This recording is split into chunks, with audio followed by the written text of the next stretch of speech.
NEC Bowling Championships. Number 1 Fairleigh Dickinson and number 5 Adelphi still going through their warm-up tosses. Danielle McEwen for FDU. Both teams working off of a spare in the 4th frame. McEwen crushes the pocket. Just needs 7 pins on this ball here. We'll see.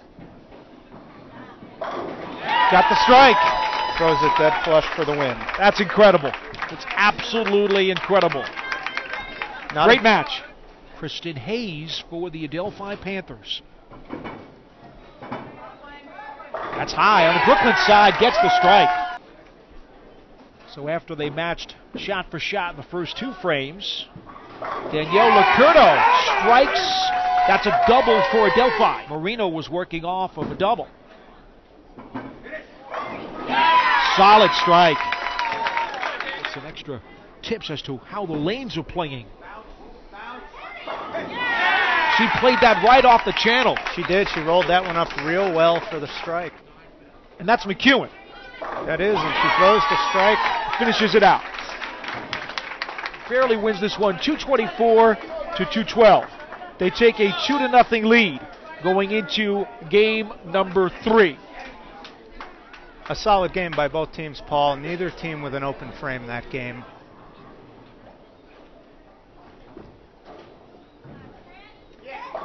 That's the strike, and it looked like she played that a little more inside. An unlikely spare.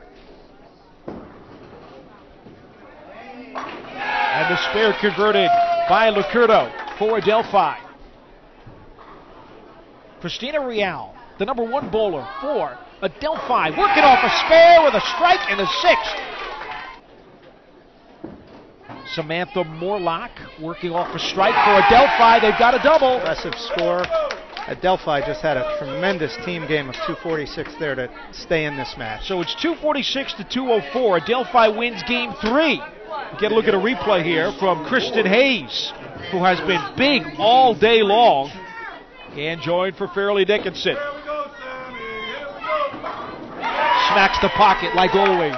Danielle, by the way, was working off of a spare. McEwen's also working off of a spare in the 5th. And strikes for Fairleigh Dickinson. Back up top for Tracy Ganjoy. Fairleigh in the 6th. Fairleigh with a 34-pin lead. That strike there extends it to 44 pins. Adelphi 65 through 4, also with 2 strikes up. And the pin falls. She gets the late trip 4-9. Jolie Carrillo for FDU in the 8th, working on 3 in a row. Make it 4. 14 through 6, and a spare in the 7th. And another Fairleigh. Here's and Danielle McEwen for Fairleigh. Fairleigh Dickinson has taken care of business. They will have a 3-1 lead. That is Marino coming up to throw her 10th frame. And she strikes. So Fairleigh Dickinson throws all but 1 strike. 11 out of 12 for 279. And Danielle Marino strikes for Adelphi. So Fairleigh Dickinson really puts the hammer down in this 3. And the Knights were just dominant here. They were the late trip 4-9 going out as part of Fairleigh's 279 game. Fairleigh wins the game 279 to Adelphi's 203 in game 4, putting them up 3 games to 1. Way outside by first arrow, letting her ball roll up for the strike. Jolie Carrillo for Fairleigh, working off of a spare in the 4th, and she strikes.